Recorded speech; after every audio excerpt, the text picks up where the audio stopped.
Good morning student, welcome to our YouTube channel Team LBS Bhadra. Myself Vikas Jangir, BTech Electronics and Communication. We are going to start Chemical Kinetic. Chemical Kinetic actually है क्या? पहले तो हमें इसकी definition के बारे में बताना चाहिए कि Chemical Kinetic किस वजह से हम पढ़ते हैं, किस लिए हमारे लिए काम आता है. ठीक है, तो फर्स्ट थिंग हमारे पास में क्या आता है? Chemical kinetics. केमिकल का मतलब अगर हम हिंदी में बात करें तो केमिकल का मतलब होता है रसायन, और काइनेटिक्स का मतलब क्या होता है हमारे पास में? बल गति की. राइट, मतलब रसायन को एक ऐसा बल प्रोवाइड करना जिससे वो प्रोडक्ट से रिएक्टेंट से प्रोडक्ट में कन्वर्ट हो जाए, अभिकर्मक से उत्पाद में परिवर्तित हो जाए. उसे हम क्या बोलते हैं? रसायन बल गति की केमिकल काइनेटिक्स बोलते हैं. बट किसी रिएक्शन के होने का या फिर वो रिएक्शन अगर हो रहा है, रिएक्टेंट प्रोडक्ट में कन्वर्ट हो रहा है, तो वो किस वजह से हो रहा है, उसका कोई रीजन तो होगा हमारे पास में. तो उसके लिए हमारे पास में मेन 3 पॉइंट्स होते हैं. फर्स्ट, कि जो हमारे पास में रिएक्शन है वो स्पॉन्टेनियस है, नॉन स्पॉन्टेनियस है, या फिर इक्विलिब्रियम में है, स्वतः अभिक्रिया हो रही है, अस्वतः हो रही है, या फिर साम्य अवस्था के अंदर है. तो उसके लिए हमारे पास पहले एक चीज हमें पता होनी चाहिए जो कि हम 11th क्लास में थर्मोडायनेमिक्स में पढ़ चुके होते हैं. थर्मोडायनेमिक्स में हम क्या देखते हैं कि कोई भी रिएक्शन अगर हमारे पास में हो रही है तो वो स्पॉन्टेनियस या नॉन स्पॉन्टेनियस या फिर इक्विलिब्रियम कब होगी, वो डिपेंड करेगा हमारे पास में फ्री गिब्स एनर्जी पे, जिसको हम क्या बोलते हैं? गिब्स हेल्महोल्ट्ज़ इक्वेशन बोलते हैं. गिब्स हेल्महोल्ट्ज़ इक्वेशन बोलते हैं. जो ये गिब्स हेल्महोल्ट्ज़ इक्वेशन है, यहां पर डेल्टा जी हमारे पास में क्या होता है? Free Gibbs energy. Delta H हमारे पास में क्या होता है? एंथैल्पी. और डेल्टा एस हमारे पास में क्या होता है? एंट्रोपी. और टी हमारे पास में यहां पे क्या है? टेम्परेचर होता है.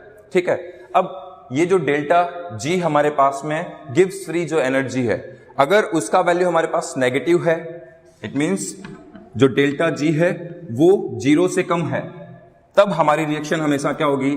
स्पॉन्टेनियस होगी. स्पॉन्टेनियस होगी मतलब स्वतः अभिक्रिया होगी.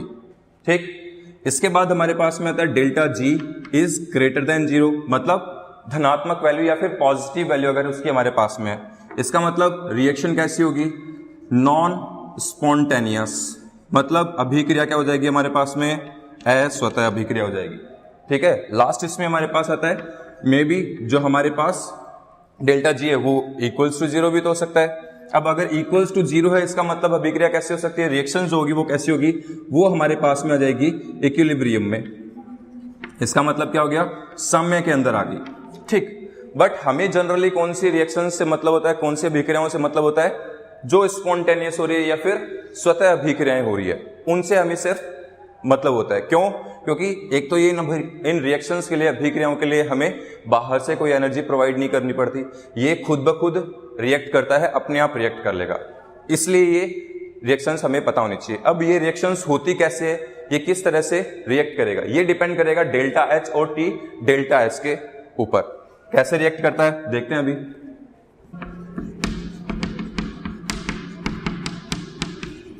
जैसा मैंने अभी आपको बताया कि जो डेल्टा एच हमारे पास में होता है, ये डेल्टा एच क्या होता है? एंथैल्पी.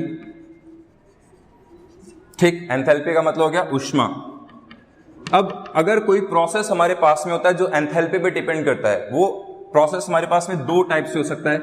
फर्स्ट, जब हमारे पास डेल्टा एच का वैल्यू क्या हो? पॉजिटिव. अगर डेल्टा एच का वैल्यू पॉजिटिव है, इसका मतलब प्रोसेस कौन सा हो गया हमारे पास में?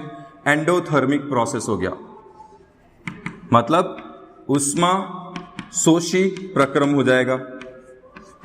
ठीक, और अगर वहीं पर डेल्टा एच का वैल्यू हमारे पास में नेगेटिव होता है, तब हमारे पास प्रोसेस हो जाएगा एक्सोथर्मिक.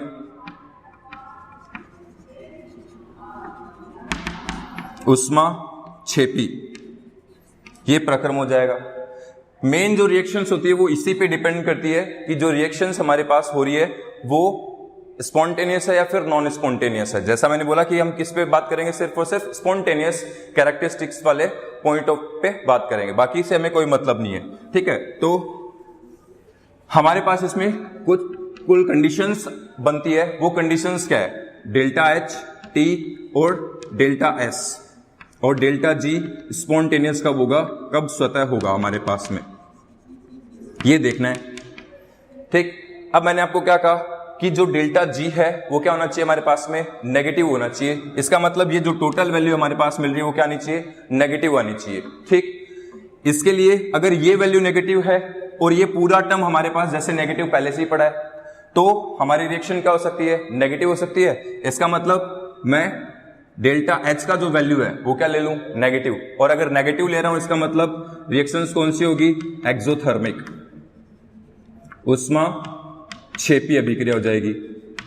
ठीक है, अब ये डिपेंड करेगा हमारे आगे टेम्परेचर पे। टेम्परेचर हमने, अगर मैं नेगेटिव यहां पे ले रहा हूं, इसका नेगेटिव का मतलब है निम्न ताप, लोअर टेम्परेचर पे, और अगर पॉजिटिव लिख रहा हूं इसका मतलब हमारे पास में हाई टेम्परेचर, उच्च ताप पर। अब एंट्रोपी क्या होती है? बेसिकली एंट्रोपी को हम किस तरह से कंसीडर करते हैं कि हमारे पास में कोई सॉल्यूशन है, अगर वो एक न्यूट्रल स्टेट पे पड़ा है, न्यूट्रल स्टेट का मतलब उसमें किसी टाइप की कोई हलचल नहीं है, इसका मतलब उसकी एंट्रोपी हमारे पास में क्या हो गई, जीरो हो गई। और अगर एंट्रोपी बढ़ रही है, एंट्रोपी बढ़ने का मतलब क्या हो गया कि हमारे पास जो सॉल्यूशन है या जो भी लिक्विड हमारे पास पड़ा है उसमें जो पार्टिकल्स है, उसमें जो कण है वो मोशन में होनी चाहिए, उसमें डिस्टर्बेंस क्रिएट होना चाहिए। जैसे हम असेंबली वगैरह करते हैं तो स्टूडेंट्स क्या होते हैं, सीक्वेंस में खड़े होते हैं, लाइन टू लाइन खड़े होते हैं एक के पीछे, तो वहां पर एंट्रोपी जीरो है। बट जैसे ही असेंबली, जैसे ही प्रेयर खत्म होती है, स्टूडेंट क्या जाते हैं, क्लासेस की ओर जाते हैं, तो उस टाइम पे वो क्या है, अगर वो लाइन टू लाइन नहीं जा रहे हैं, इसका मतलब वो क्या कर रहे हैं, वहां पर एंट्रोपी क्रिएट कर रहे हैं, वहां पर डिस्टर्बेंस क्रिएट कर रहे हैं, हो हल्ला हो जाता है, स्टार्ट हो जाता है, तो वो क्या हो रहा है, एंट्रोपी क्रिएट हो रही है। वैसे ही सॉल्यूशन में क्या क्रिएट हो जाता है, पार्टिकल्स के बीच मोशन से उसमें एक हलचल पैदा होती है, उसी को हम एंट्रोपी कहते हैं। और ये भी डिपेंड करती है हमारे पास में, नेगेटिव और पॉजिटिव होती है हमारे पास। अगर एंट्रोपी हमें पॉजिटिव रखेंगे, अगर हम एंट्रोपी को पॉजिटिव रखेंगे तो ये कंप्लीट टर्म हमारे पास में क्या रहेगी, नेगेटिव रहेगी, और ये भी नेगेटिव टर्म में काम करेगा। और अगर ये दोनों नेगेटिव है तो डेल्टा जी हमारे पास में क्या आ जाएगा, नेगेटिव। इससे जो हमारे रिएक्शंस है वो क्या हो जाएगी, स्पॉन्टेनियस। ये तो किसकी बात आई, सिर्फ एक्सोथर्मिक या उष्माक्षेपी अभिक्रियाओं की। बट अगर मैं बात करूं उष्माशोषी अभिक्रियाओं की, क्योंकि अब रिएक्शंस तो होती है, ऐसा तो नहीं कि सारी उष्माक्षेपी या एक्सोथर्मिक होगी, एंडोथर्मिक रिएक्शंस भी हो सकती है हमारे पास में। एंडोथर्मिक का मतलब उष्माशोषी भी हो सकती है। तो वो रिएक्शंस कब होगी, जब वो स्पॉन्टेनियस होती है, जब वो अपने आप अभिक्रियाएं करती है। उसके लिए हमारे पास में कंडीशन होती है, वो कंडीशन क्या आएगी, डेल्टा एच यहां पे तो क्या हो जाता है हमारे पास में, पॉजिटिव, क्योंकि एंडोथर्मिक है तो डेल्टा एच तो पॉजिटिव ही रहेगा। रिएक्शन को हम उष्मा प्रदान कर रहे हैं, एनर्जी प्रोवाइड करा रहे हैं। अब जो टी का वैल्यू है वो हमारे पास क्या हो सकता है, लो हो सकता है या फिर हाई हो सकता है। अगर हाई है तो ये वैल्यू हमारे पास में क्या रहेगी, नेगेटिव। कब, जब डेल्टा एस का वैल्यू पॉजिटिव है। अगर मैं डेल्टा एस का वैल्यू नेगेटिव कर दूंगा तो ये टर्म भी पॉजिटिव हो जाएगी, और ये टर्म तो पहले से ही पॉजिटिव है, तो रिएक्शन क्या हो जाएगी हमारी, स्पॉन्टेनियस। जैसा पहले मैंने भी बोला है कि हमें नॉन स्पॉन्टेनियस से मतलब ही नहीं है, स्पॉन्टेनियस से मतलब है। तो हमें क्या करना होगा, इनका वैल्यू पॉजिटिव ही रखना पड़ेगा। अब अगर दोनों पॉजिटिव है तो ये टोटल टर्म हमारे पास में क्या रहेगी, नेगेटिव। बट इन दोनों स्टेट्स पे दो टर्म्स डिफाइन होते हैं कि डेल्टा एच यहां पर हाई होगा, कब, जब हमारे पास टेम्परेचर लो है। ठीक, अगर टेम्परेचर लो है, ये पॉजिटिव, तो ये टर्म तो हमारे पास में क्या होगी, नेगेटिव। बट अगर डेल्टा एच हाई हो जाएगा, तो डेल्टा एच हाई होते ही डेल्टा जी का वैल्यू पॉजिटिव, तो ये तो नॉन स्पॉन्टेनियस हो गई।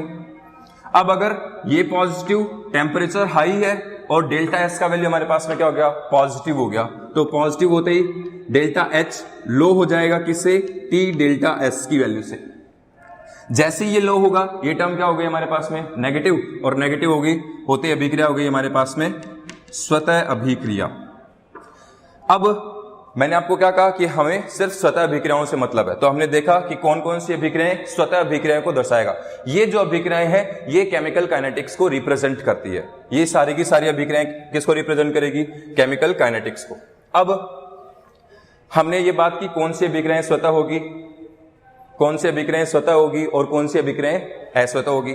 ठीक है, स्वतः अभिक्रियाओं की बात कर ली, पर रासायनिक बल गतिकी का मतलब मैंने आपको बताया था कि अभिकर्मक का उत्पाद में बदलना, रिएक्टेंट का प्रोडक्ट में कन्वर्ट होना, मतलब उसमें कुछ टाइम लग रहा है, उनकी कोई स्पीड होती होगी हमारे पास में, मतलब उसको हम रेट से रिप्रेजेंट कर सकते हैं।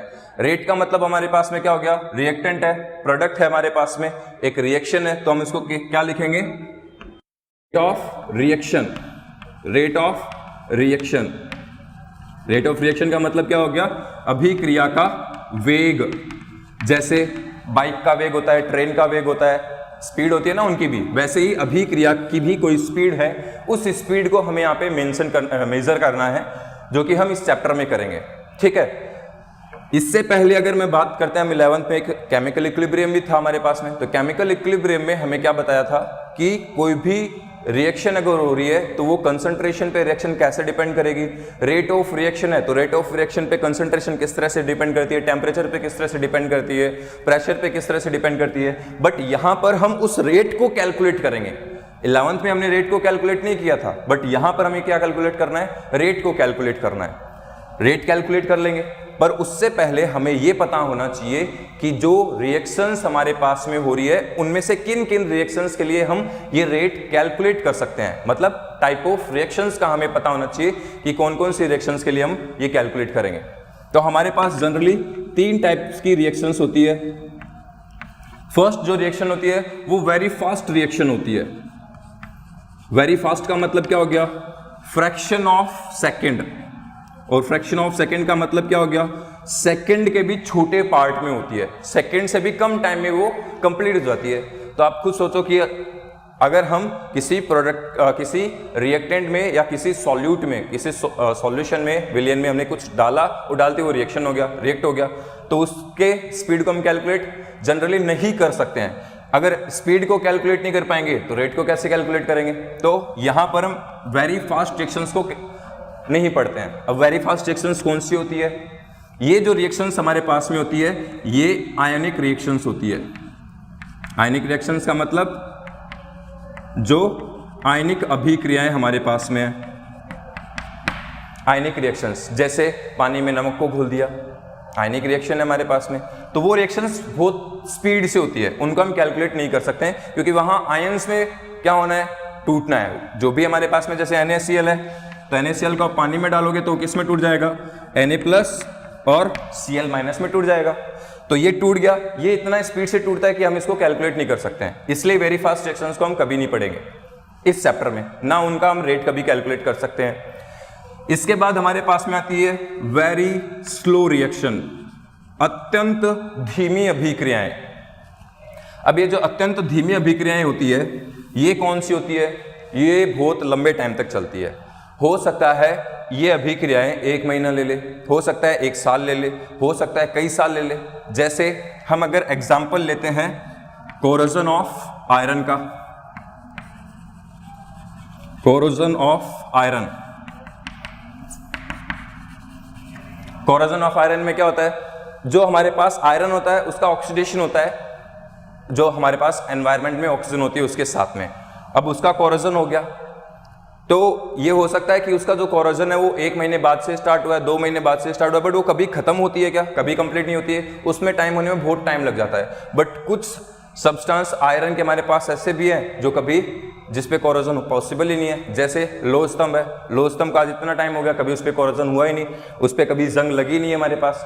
पर वो रिएक्शंस क्या होती है? बहुत स्लो होती है। जैसे दूसरा अगर मैं कोई एग्जाम्पल लेता हूं तो कार्बन का डायमंड में कन्वर्जन बोल सकते हैं हम, क्योंकि जनरली हम क्या देखते हैं? डायमंड्स क्या होता है? हमें जो हमारे पास चट्टानें वगैरह होती है वहां पर रॉक्स में इनबिल्ट होता है, हमें वहीं से वो फाउंड होता है। तो हम क्या देखते हैं कि डायमंड एक अलग सब्सटेंस है, जबकि अलग नहीं है। वो क्या होता है कि काफी टाइम, लंबे समय के तक क्या होता है? कार्बन प्रेशर में रहता है। किसके प्रेशर में? चट्टानों के या फिर एनवायरनमेंट का जो प्रेशर है, उन प्रेशर्स में आकर के वो किस में कन्वर्ट हो जाता है? डायमंड में कन्वर्ट हो जाता है, जो कार्बन होगा। अब उसमें हो सकता है बहुत ज़्यादा टाइम लगता है, 10 साल, 20 साल, 50 साल, 100 साल, कितने भी साल लग सकते हैं। तो वो इतनी स्लो है कि हम बूढ़े हो जाते हैं, फिर भी वो अभिक्रिया नहीं होती, रिएक्शंस नहीं होती, इसलिए इनकी रेट हम कैलकुलेट नहीं करते हैं जनरली। लास्ट हमारे पास जो रिएक्शन आती है वो आती है मॉडरेट रिएक्शंस। थर्ड टाइप जो हमारे पास आता है मॉडरेट रिएक्शन। मॉडरेट रिएक्शंस का मतलब क्या हो गया? इनकी जो स्पीड होगी हमारे पास वो क्या होगी? वेरी फास्ट रिएक्शन से तो क्या होगी? ज्यादा होगी, मतलब उनको अभी रिएक्ट होने में थोड़ा टाइम लगेगा, वेरी फास्ट से थोड़ा सा ज्यादा टाइम लग जाएगा। और जो वेरी स्लो रिएक्शन है उनसे वो पहले हो जाएगी। जैसे हमने दूध में थोड़ा जावण वगैरह मिलाते हैं घर में, तो दूध में दही डाल दिया तो वो क्या होती है? सुबह से लेकर शाम तक दही जम जाता है। तो वो एक ही दिन में होने वाली अभिक्रिया, हम उसके लिए वेट कर सकते हैं कि वो अभिक्रिया कितने टाइम में हुई है, कितने टाइम को उस रिएक्ट को होने में लगा है। उस टाइप की रिएक्शंस को हम क्या बोलते हैं? मॉडरेट रिएक्शंस बोलते हैं। और उनके लिए ही हम क्या कैलकुलेट करते हैं? रेट ऑफ रिएक्शन कैलकुलेट करते हैं। यहां पर हम रेट ऑफ रिएक्शंस की बात अगर करते हैं तो रेट ऑफ रिएक्शंस में हम क्या किसी भी रिएक्शन की क्या कैलकुलेट करेंगे? रेट ऑफ रिएक्शन, और उसके फैक्टर्स अफेक्ट पड़ेंगे, ठीक है। और वही फैक्टर्स अफेक्ट क्या कहलाता है? केमिकल काइनेटिक्स कहलाती है, ठीक है। आज के लिए इतना ही। नेक्स्ट जब हम टॉपिक पढ़ेंगे तो नेक्स्ट टॉपिक में हम क्या करेंगे? जो हमारे पास में रिएक्शंस है उसकी रेट कैलकुलेट करेंगे। रेट कैलकुलेट करने के बाद में हम देखेंगे जो रेट आ रही है हमारे पास में, रिएक्शन ऑफ रेट आ रही है, उसके कितने टाइप्स हमारे पास में होते हैं। उस पर हम नेक्स्ट टाइम डिस्कस करेंगे जब भी लेक्चर आएगा। Thank you.